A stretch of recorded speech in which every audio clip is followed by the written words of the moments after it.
कृष्ण गए थे कौरवों के पास। उन्होंने भी कहा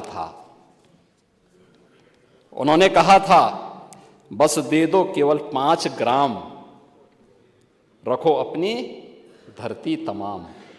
लेकिन दुर्योधन वह भी दे न सका। यही तो हुआ था अयोध्या के साथ, और यही हुआ काशी के साथ, और यही हुआ था मथुरा के साथ भी। लेकिन यहां तो इस समाज सैकड़ों वर्षों से यहां की आस्था केवल 3 के लिए बात कर रही है। अयोध्या के साथ अन्याय हुआ, और महोदय जब मैं अन्याय की बात करता हूं तो हमें 5000 वर्ष पुरानी बात भी याद आने लगती है। उस समय पांडवों के साथ भी अन्याय हुआ था, और उस समय कृष्ण गए थे कौरवों के पास। उन्होंने भी कहा था बस दे दो केवल 5 ग्राम, रखो अपनी धरती तमाम। हम वही खुशी से खाएंगे, परिजन पर असी न उठाएंगे। लेकिन दुर्योधन वह भी दे न सका, आशीष समाज की ले न सका। यहां तक कि उसने भी भगवान श्री कृष्ण को बंधक बनाने का कुत्सित प्रयास किया। उल्टे हरि को बांधने चला, जो था साध्य साधने चला। यही तो हुआ था। यही तो हुआ था अयोध्या के साथ, और यही हुआ काशी के साथ, और यही हुआ था मथुरा के साथ भी। हमने यही तो कहा। उस समय 5 गांव मांगे थे। भाई भगवान कृष्ण ने तो पहले कहा, जब वो समझौता कराने के लिए गए थे, महाभारत का युद्ध टालने के लिए गए थे, कि भी देना हो तो आधा दो, लेकिन इसमें भी यदि बाधा है तो दे दो केवल 5 ग्राम। लेकिन वो 5 गांव, लेकिन यहां तो इस समाज सैकड़ों वर्षों से यहां की आस्था केवल 3 के लिए बात कर रही है। 3 के लिए।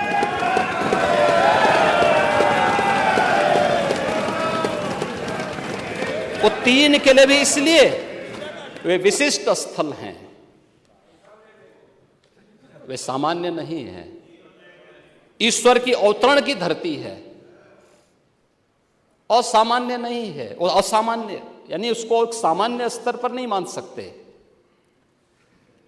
लेकिन एक जिद है, और उस जिद में जब राजनीतिक उसमें तड़का पड़ने लगता है और वोट बैंक बनाने की राजनीति होने लगती है, तो वहीं से फिर विवाद की स्थिति खड़ी होने लगती है।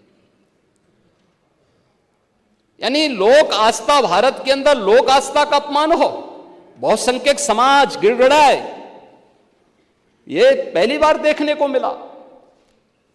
दुनिया देख रही, स्वतंत्र भारत में काम पहले होना चाहिए था। 1947 में प्रारंभ होना चाहिए था, और उस आस्था के लिए बार बार गुहार लगाता रहा। हमने तो केवल 3 जगह मांगी, अन्य जगहों के बारे में कोई मुद्दा नहीं था। अयोध्या के लिए, और देखिए अयोध्या का उत्सव लोगों ने देखा तो नंदी बाबा ने भी कहा, भाई हम काहे इंतजार करें।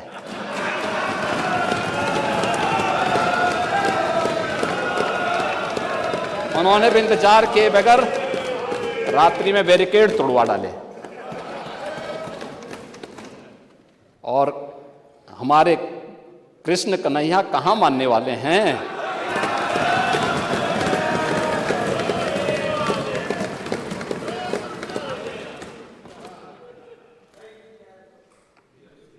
विदेशी आक्रांताओं ने केवल इस देश के अंदर धन दौलत ही नहीं लूटा था, इस देश की आस्था को भी रौंदने का काम किया था। दुर्भाग्य है आज़ादी के बाद उन विदेशी आक्रांताओं को महिमामंडित करने के कुत्सित प्रयास हुए अपने वोट बैंक के लिए, अपने वोट बैंक के लिए। भारत का हर नागरिक, मुझे बहुत अच्छा लगा, मैंने एक दिन सुप्रीम कोर्ट की एक अधिवक्ता, संभवतः मैं उसका नाम जान नहीं पा रहा हूं, लेकिन कुछ संभवतः कोई सुबई खान है,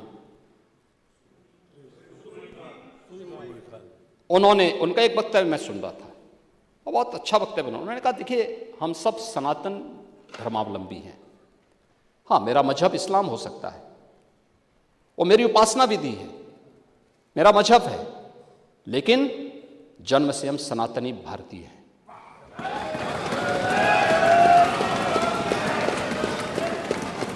ये बोलने में संकोच क्या, लेकिन यहां तो अपनी पहचान को और भारत की पहचान को ही समाप्त किया जाता है।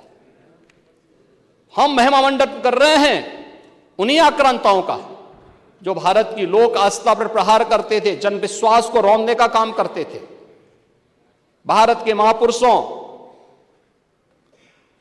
भारत के वीर सेनानियों, भारत के आराध्य देवों को अपमानित करते थे, जिनके खिलाफ हमारे वीर सेनानी लड़े थे, महापुरुष लड़े थे।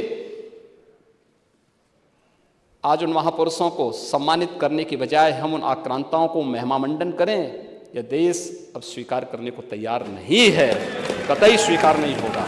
दुर्योधन ने कहा था सुच्याग्रम नेव दास्यामी बिना युद्धेन केशव, यानी सुई की नोक के बराबर भी जमीन नहीं दूंगा मैं, एक कृष्ण युद्ध के बगैर नहीं दूंगा। तो महाभारत का युद्ध तो होना ही होना था। क्या हुआ, पूरा कौरव पक्ष से ही स्वाहा हो गया, समाप्त।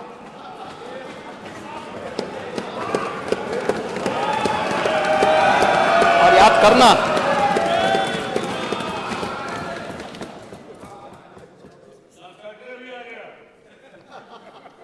लाक्षागृह का तो अपना इतिहास है, लाक्षागृह का तो इतिहास है। पांडवों को संरक्षण देने वाला लाक्षागृह है। वहां के सारे प्रमाण इस बात को प्रदर्शित करते हैं और न्यायालय के इस फैसले का सम्मान होना चाहिए। महोदय, आज सदियों की प्रतीक्षा अयोध्या में दूर हुई। आज अयोध्या में इंटरनेशनल एयरपोर्ट है।